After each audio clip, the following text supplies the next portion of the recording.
People with hard water use water softeners to improve the quality of the water. Around here, we have very hard water, and almost everyone in our town uses a water softener. But recently, we're starting to see a new type of water softener, a salt-free version. Do these salt-free devices really work? Should you consider replacing your salt water conditioner with a salt-free one? I mean, it's better for the environment and saves you money in buying salt, so why wouldn't you consider this? Let's have a closer look at these new devices. I'm going to split this program into two parts. I'm going to talk a little bit about hard water. What is it? And then we'll talk about how we measure it. And then I'll discuss three different types of water softeners, or let's call them water conditioners, because they don't all soften water. Now, if you already understand hard water, you can jump ahead to the timestamp on the screen. So what is hard water and why is it a problem? Well, when water has too many minerals in it, and here we're talking mostly calcium and magnesium, it causes problems in our homes. It clogs pipes, and that can be a really costly problem if you have to replace your piping system. It clogs the valve systems because calcium and magnesium deposit in those areas, producing a white crusty material that stops them from working properly. This is called scaling.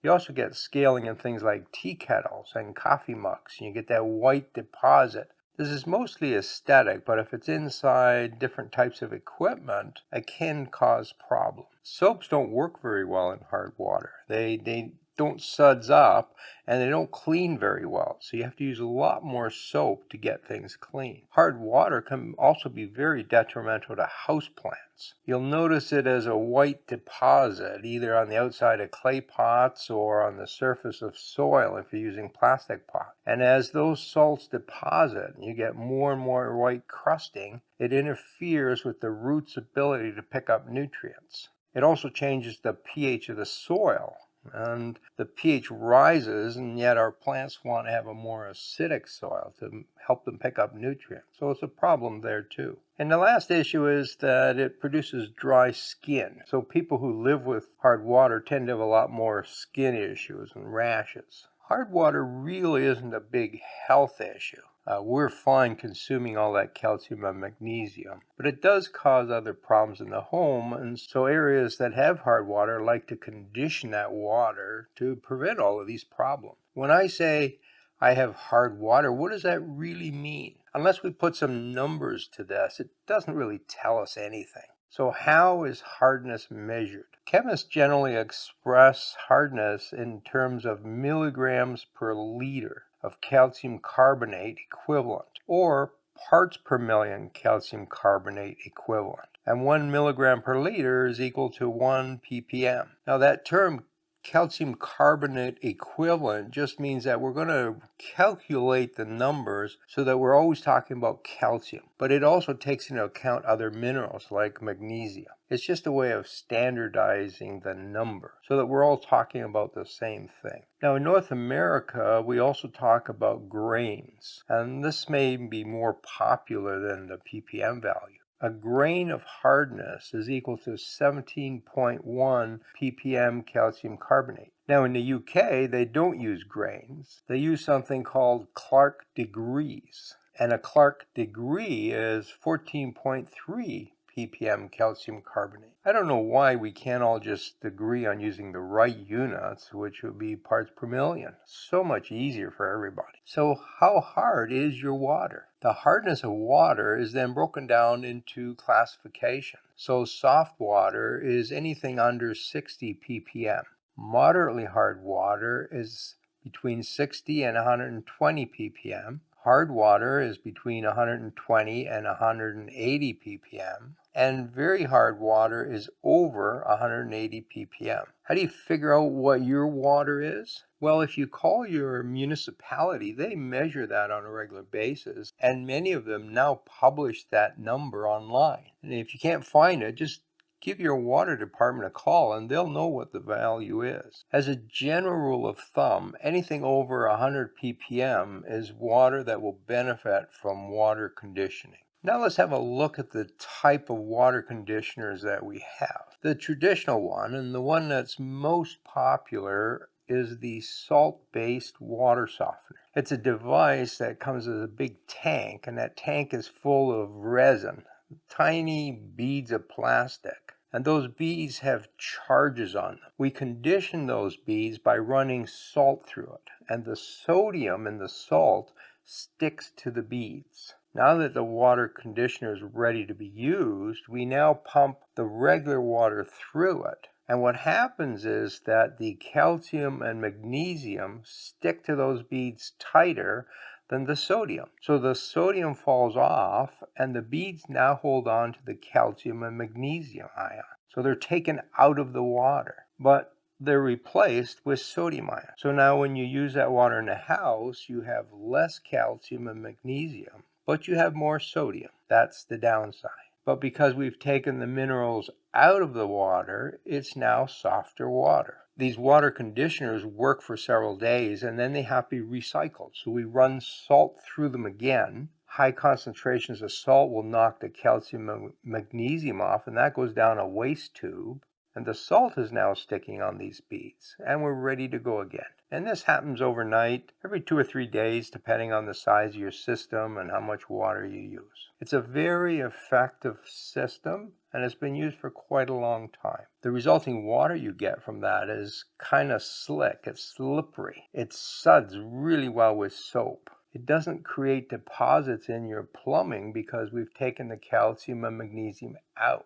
What about plants? I see people online always talking about this salt that's going to damage their plants. Well, it turns out that the amount of salt is very low, and it's so low that it won't harm the plant. So that's a complete myth. Now, the downside of these systems is that you have to go out and buy salt and replace it every once in a while. You also have to run these systems, and as they're recharging, you're wasting water down the drain tube. And of course, we're adding sodium down that drain tube as well, and that sodium ends up in oceans and lakes and cause environmental problems. It also needs electricity to run, but the upside is they work really well. What about the salt-free system? The first thing to understand is that they're really not water conditioners. They don't take calcium and magnesium out of the water. These systems also use plastic beads, and the surface of those attracts calcium and magnesium. And so the ions that are floating in the water get attracted to these beads, and they kind of pile up on these beads. Pile gets larger and larger until there's a big clump of them.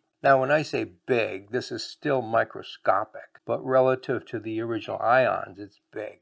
We have this, what's called a mineral crystal. Now it gets to a certain size and it's too big, and it falls off the resin, and it's floating in the water, and it just floats through the system. Because it's clumped together like this, it doesn't deposit on the pipes and in the valve. So you don't see the kind of scaling you see with regular hard water. You also tend to see less of it in kettle. You will still see some there, because the reason we get scaling there is because we're heating the water and some of it evaporates, and so now the solids deposit, and that will still happen with a salt-free system. But at least you're not damaging your pipes. The water from the salt-free system is really not any better for soaps, so you still have that problem.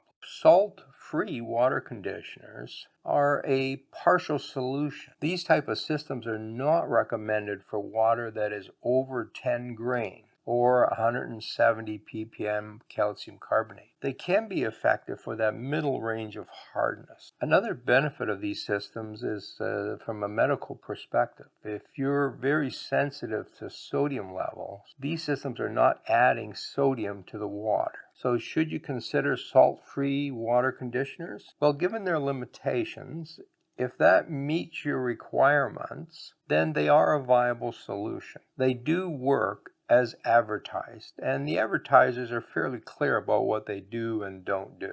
But there's another class of conditioners that we should have a look at. These are called magnetic or electronic descalers. These devices use either magnetism or electromagnetism to affect the water in the pipes so that you don't get scaling. A claimed benefit is that they're very small units, they're inexpensive, there's no salt, and for the magnetic ones, there isn't even any electricity needed. But don't go out and buy them just yet. There's more to this story. So how do they work?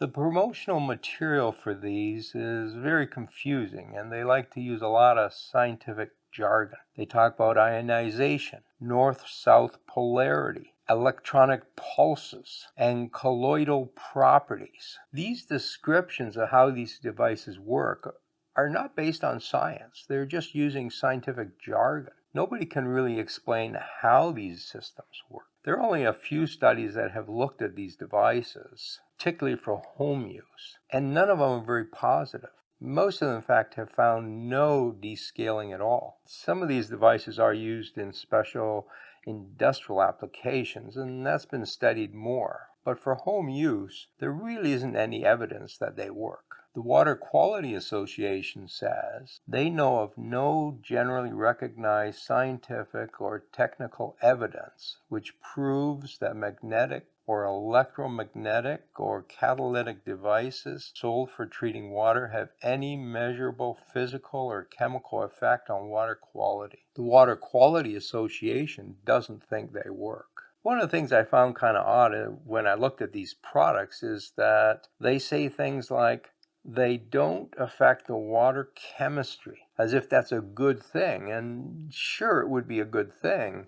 But if you don't affect the water chemistry, then clearly they're not changing the chemistry of the water, and so it's still hard. They're using double talk here to say, well, we don't affect the water, but it still is supposed to work. The bottom line is that the evidence is lacking for these systems. The manufacturers certainly don't have scientific references to show that their systems work, and so they're really just a waste of money. Don't get conned by these systems. Those are your options for your home. You can use salt-based water softeners that work and are reliable. You can use salt-free conditioners. They will reduce your scaling problems, but don't solve the other issues. The choice is yours. But at least now you have the facts to make an intelligent decision.